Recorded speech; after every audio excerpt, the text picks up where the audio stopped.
اثنين واحد لينا توفيق. كنت راح نقول لك 3-0 الناس ما يصدقوا لينا، لكن خليها 2-1.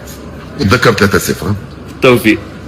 كنت راح نقول لك 3-0 الناس ما يصدقوا لينا. الارجنتين في افضل احواله فرديا وجماعيا، فنيا وبدنيا وتكتيكيا. تكتيكيا وقلويا وبزغليا.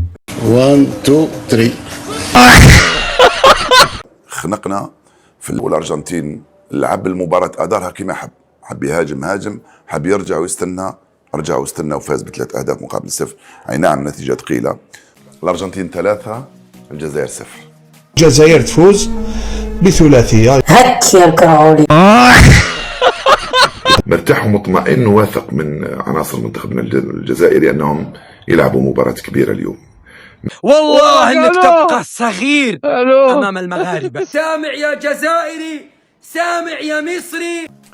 لما يخسر اي فريق او اي منتخب 3-0 نقول تكهلك ميسي.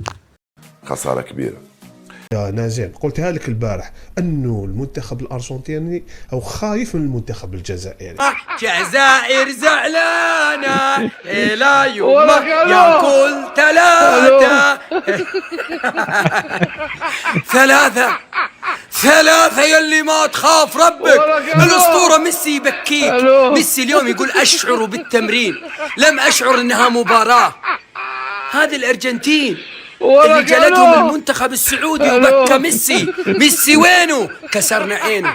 3 والله لن تصبح المغرب، والله انك تبقى صغير امام المغاربة، امام كبير افريقيا وزعيمه وسيدها الاول رابع العالم.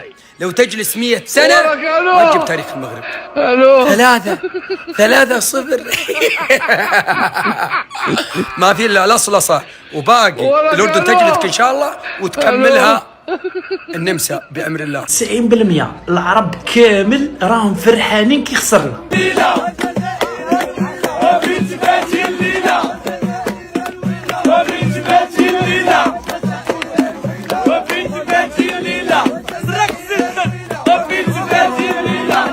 هو أقوى منتخب عربي مشارك في المونديال. أقوى منتخب بالنسبة لي هو المنتخب الجزائري. حقرونا عام الدراج يا خويا، حقرونا.